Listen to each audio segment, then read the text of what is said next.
Hey there, everyone. Art Burns here, wishing you well today. Welcome back to the Showing Up to Your Life podcast and YouTube channel. I am just really excited to be here with you. It's Friday. I hope that you're having a great day. I hope that you had a great week, and I hope that whatever's happening for you, you're showing up with presence, with acceptance, with compassion, and with curiosity, because these qualities are the root and the absolute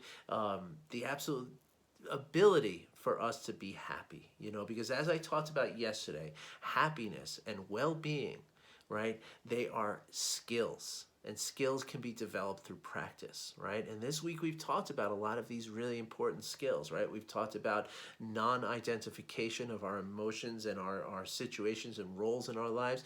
We talked about compassion. We talked about forgiveness, and we talked about the four constituents of well-being, right? Which is well-being, right? And so we talked about the four constituents being resilience, outlook, meaning the ability to have a positive outlook and to see the positive, potential in people and certain situations and circumstances. And the third constituent is attention, which is the ability to focus our attention on something, because a wandering mind is an unhappy mind. And then finally, we talked about altruism, right? That's that fourth constituent, right? Generosity and altruism, right? And so those four things are the necessary components for our well-being, right? So if you're lacking in any one of those four things, then generally speaking, you are not going to be well. And when you're not well, that means that you're experiencing things like stress or depression or anxiety, or a whole litany of other aspects of unwellness, right? And that is going to impact your life. It's going to prevent you from showing up to your life, right? And when we show up to our lives, right, amazing things are possible. Truly amazing things are possible. I want to share a little story from a client meeting that I had last night. This just blew my mind. I might start crying talking about this, because I'm so happy. I get such satisfaction watching my clients improve, and just not necessarily improve, but change their relationship to their lives, and watching the things around them just start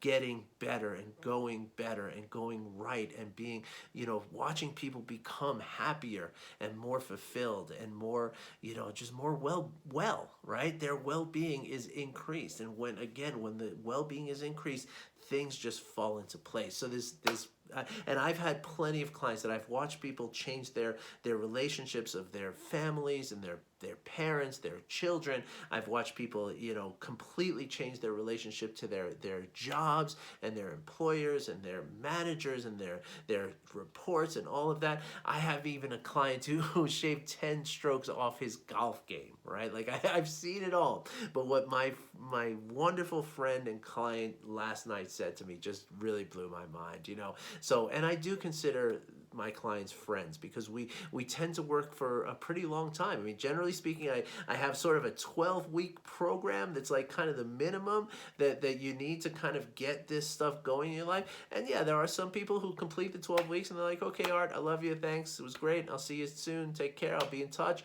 But I have several clients who are with me for a long time, because it is a continuous process, and there's a continuous benefit of having a coach help you to apply these these concepts into your life, and to help you to keep going and keep keep creating the circumstances and the environment for your well-being and your happiness and your fulfillment. Because happiness, remember, is an inside job, right? It's not the things around us that make us happy. It's the happiness from within that makes the things around us kind of go well and fall into place, right? So my client, I don't want to say her name. You know who you are out there. I don't want to, want to respect privacy and everything. But last night she said it was just at the end of the at the end of the session, and it's a group session on Thursday nights, and and she said to me, she was like, if you had told, and we've been working with each other for over a year now. okay?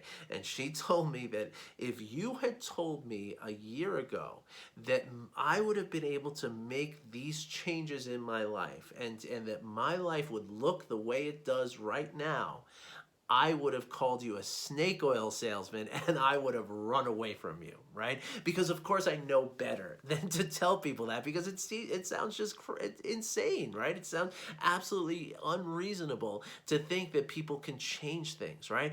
But this client, again, I want to respect her privacy, but she has made enormous changes in her life, right? Enormous changes in her life. She's gotten back together with family. She's, gotten, a career change. She's sold a house and bought a house and moved across country. She's done so many amazing things, right? And of course, none of this was necessarily planned either, right? That's kind of the point, right? It's like, no, I'm not going to teach you how to sell a house and buy a house and change a job and all that.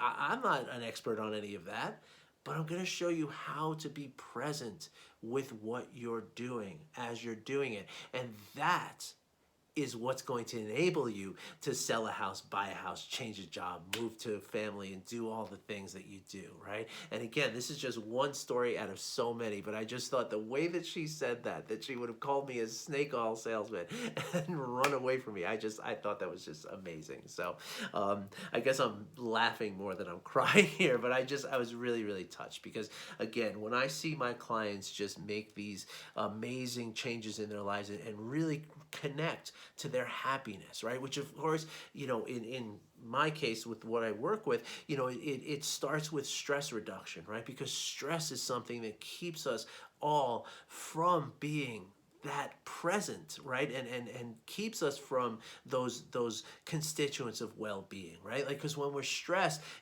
resilience doesn't really happen, right? Because the stress keeps going and keeps pushing us away from that baseline of where resilience would bring us back to, right?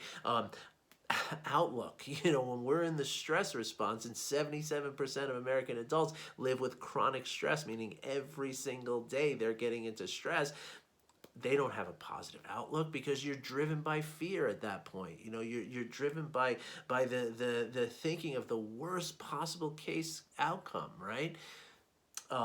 Attention, that's something that people under stress really struggle with. And in fact, the mechanism of the brain, when you're in that stress response, the mechanism of your brain precludes and prevents you from holding your focus. That's why people who are stressed are constantly thinking of the future and the past, constantly. And I used to be one of them, so I know, right? And then finally, generosity and altruism. Again, when you're in stress, right, you're in survival mode. You're thinking only about yourself. You're not thinking about what you can do for others. So therefore, things like generosity and compassion and altruism, along with compassion and forgiveness and all the other things that I talk about, which are so essential to our well-being, gone.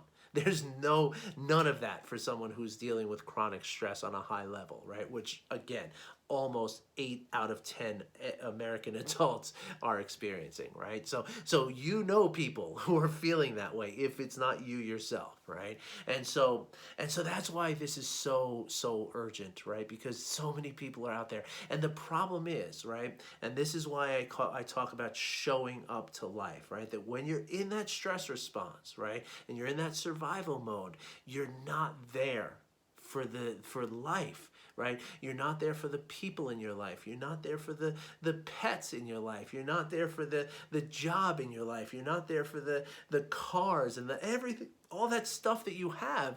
And what makes up your life, you're not there for it, because you're in this survival mode and you're looking out for what you need to do to escape, right? And that's the problem, right?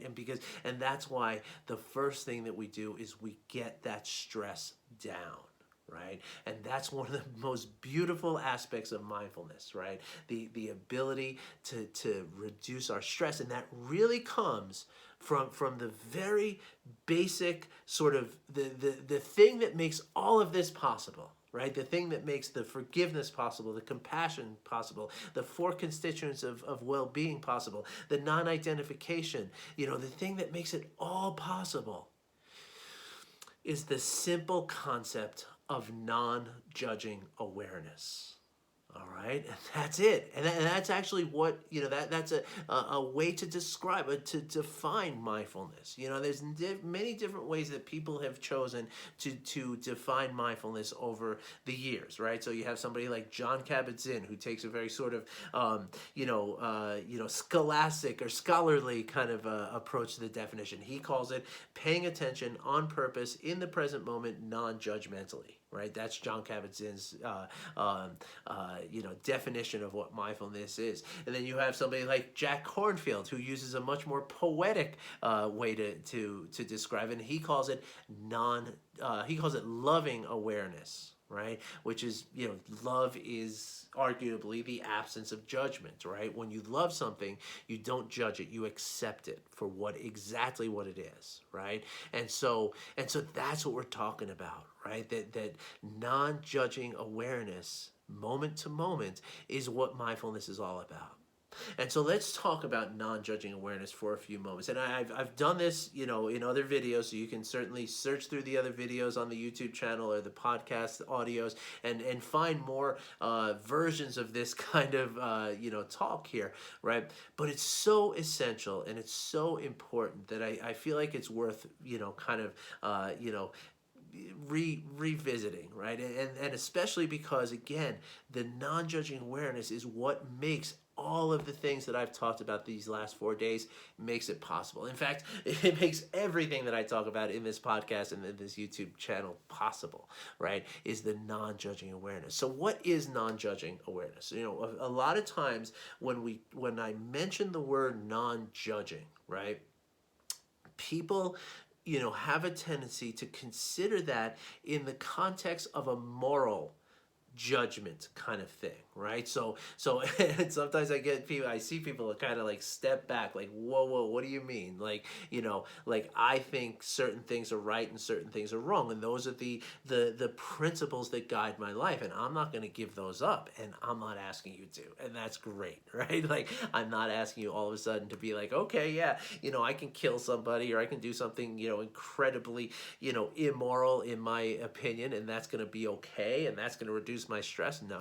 that's not it at all. Not even close, right? When we talk about non-judging awareness, in fact, moral standards will even be increased and more clear when we truly practice non-judging awareness. So when we talk about non-judging in non-judging awareness, we're talking about the tendency that we have as human beings to label our experiences. Right now, these experiences can be anything from going to school and taking a test, going on a sales call for work, or our thoughts, our emotions, our sensations of our body, right? We have, as human beings, and this is something we're taught to do from a very early age, right? We're taught to label our experiences, right? Unwittingly, we're taught to do it, but we are taught to do it.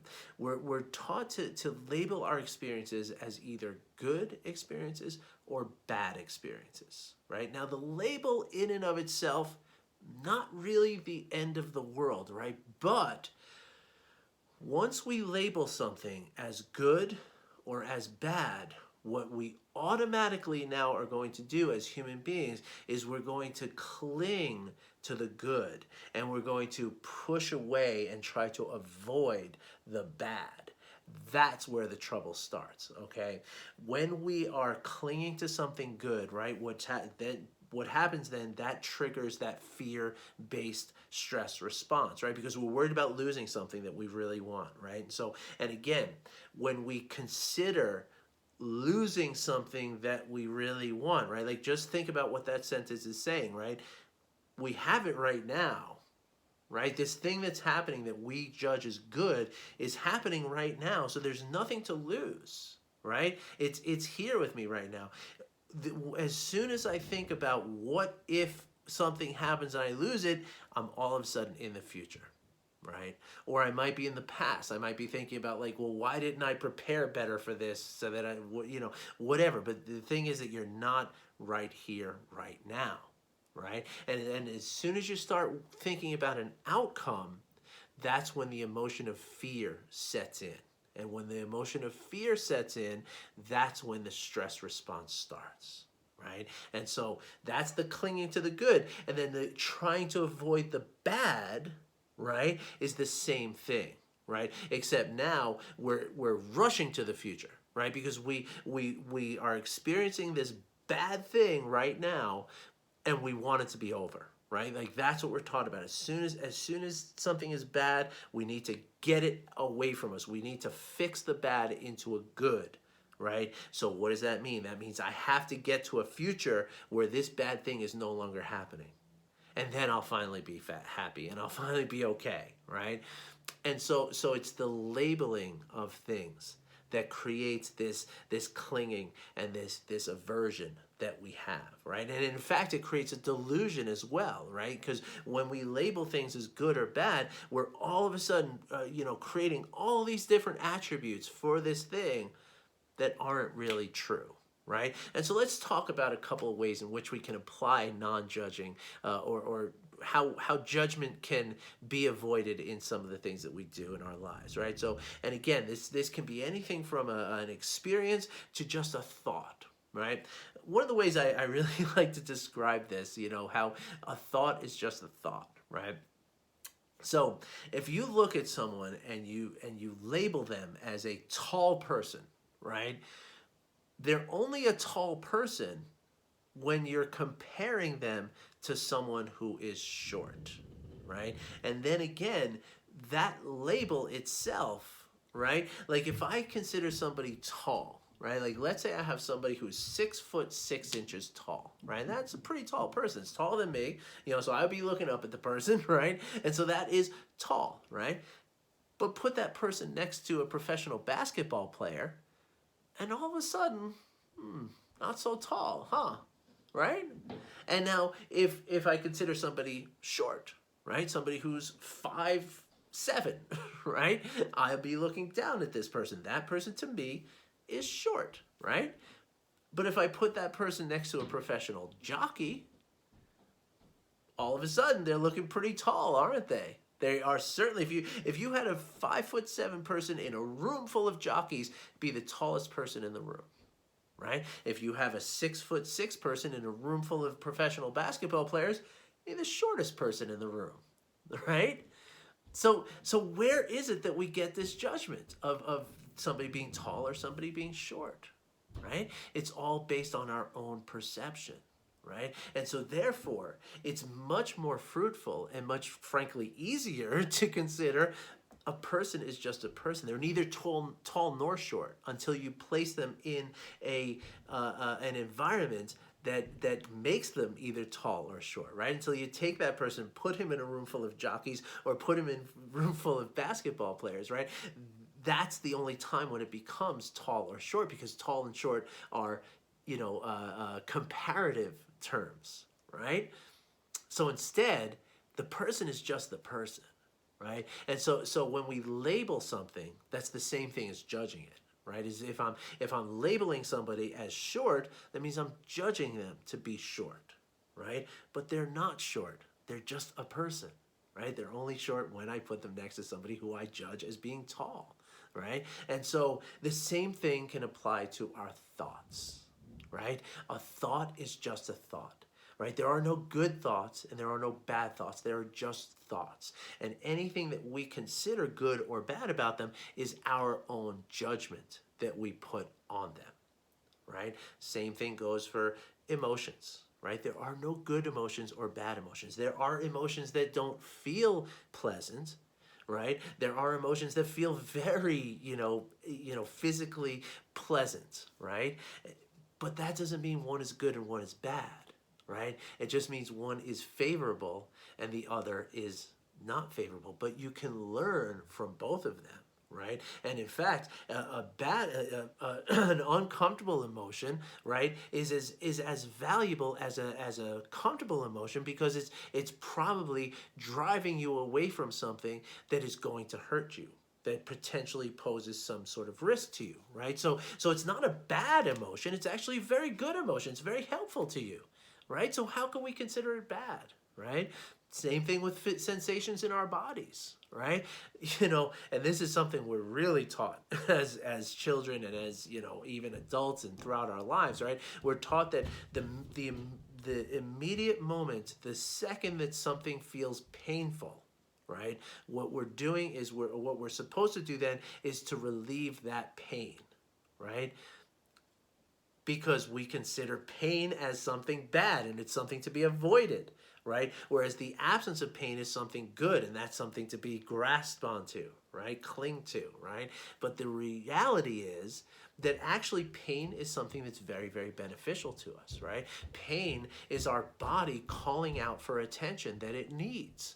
Right? And so, pain is what prevents me from touching a hot stove, right? Because I know what that's going to feel like, right? And so therefore, it is not a bad thing. It is actually very, very good to feel pain because, if I break my leg, right? This is probably a better example than the stove thing, but if I break my leg, right, the pain is what's going to make me sit down and put my leg in a position that's not going to cause further damage, right? If I didn't have the pain and I just continue to walk around on a broken leg, well, the leg's going to get worse and worse and worse. And at some point, it's not going to be repairable. Right? Like if we didn't know that we had a broken leg and we walked around for a month on it, well, your leg wouldn't work very well after that, right? Of course, that's a silly example. Nobody would ever do that because of the pain, right? The pain is what makes you go to the doctor, get an x-ray, and say, oh, you got to get a cast on you. We got to set the bone, put a cast on it so it heals, right? So it's not bad. In fact, it's actually quite helpful. So it's not good or bad. It's helpful, right? And so that's the idea of non-judging awareness. And again, non-judging awareness is the very basic building block for all of this, everything that I talk about in this podcast, right? Because non-judging awareness is mindfulness. Right? So the thing that allows us to be present, the thing that allows us to accept things, the things that allows us to let go of expectations that we have, the thing that allows for compassion, right? People are not good or bad, they are just people. Their actions might be preferable or unpreferable. They might be they might be building something or they might be damaging something, but that's not the person. That's the person's actions, right? And this goes back to the non-identification thing, right? I am not a bad person. I am a person who's done something bad, right? Or, again, I shouldn't use the word bad there. I should say I am not a violent person. I am a person who committed an act of violence. Right? And of course, that's not me, but I'm just saying, hypothetically, right? I don't commit acts of violence ever, however, I used to, right? And that's another point, right? Like, so if I judge myself, right, then I'm never able to change, right? Because if I judge myself and I identify myself with that judgment, now all of a sudden I'm always violent. So therefore, I'm just going to keep doing things that are violent, right? And so that's the idea, right? This basic concept of non-judging awareness is what allows for all of this to happen, right? Now, of course, just like my client, this is not something where if we were going to start working together as a coach and a client, right, I wouldn't say like, okay, I need you to stop judging things. Right? Like that's not how it works because this is something that we're trained to do. So instead, what we do is we start with very simple practices, right? And as you're practicing meditation and mindfulness practices, right? What you're doing is you're allowing yourself to experience things without judging, right? So it's not that we're going to stop judging. We're just going to experience things without judgment. We're going to get you used to feeling that way, and we're going to build on that feeling to cultivate this tendency and this skill of non-judging awareness. So if you'd like to learn more about how that works, I'm here to talk to you, okay? I'm happy to talk to you, so please get in touch with me. Now, last thing, okay? do the YouTube stuff if you can, okay? Please. My son always tells me I gotta say this every video, so I'm saying it again, okay? Like, subscribe, hit the little bell for the notifications. Someday, if I get enough supporters on Patreon, I'll be able to do those slick videos where I say the little bell and it'll like ding on the screen, but I'm not there yet, so that's cool. But yeah, like, subscribe, share, and comment if you would, okay? If you feel moved to do it, it definitely helps get this video in front of more people. And on the podcast side, if you're listening to this as a podcast, please rate and review, okay? Just give me whatever you feel is the fair rating, and if you could say a couple of words about this podcast, this also will help us with the algorithms of these different platforms, and we'll get this information in front of more people, and that means that we can help more people. Right? So you can consider that an act of altruistic generosity. And an altruistic generosity is contributing to your well-being. So do it for yourself. Okay? All right, everybody. Thanks a lot. And by the way, if you would like to support me in some of this, I do have a Patreon channel, so you can go and look me up on Patreon, Art Burns Coaching. I have one patron, and I love him, and I'm so excited, and I'm so happy and grateful. But he needs company, so if you're moved to do that, you know, that's there for you too. And then maybe someday I'll get some better video equipment and more editing and that kind of stuff. Make these a little slicker. But anyway, I'm happy to share this information with you, and I'm really excited for the benefits that it can bring you. So I hope that's true for you. And if it's not, then let me know, because maybe there's something else I could say that could change that for you, right? And of course, as always, if there's something you would like me to cover in here, I'm more than happy to do that. So just send me a message and let me know. All right? Thanks a lot, everybody. And last but not least, if you are interested in working with me as a coach, it's very simple to do so. In fact, I'm currently offering a completely complimentary coaching session. Okay, all you got to do is go onto my website, artburnscoaching.com, click the little link that says book a call, and that is a coaching session. And so for no money at all, you just click the link, you pick a day and a time that works for you, we'll be booked, I'll do the rest of the work, you just show up for the meeting and get coached. And after you're coached, you might feel like you want more of this coaching. Right? Like my client who has been doing it for over a year. You know, I have several clients who are doing this for more than a year. Or you might feel like, you know what, that was a great experience, but I don't want any more coaching, and that's fine too. We'll talk about that at the end of the call. And I'd be happy to have that session with you, and you will really enjoy it. I promise you that. All right, everybody. Thanks a lot for listening. I wish you well, and I'll be back again on Monday. Take care, everybody. Bye-bye.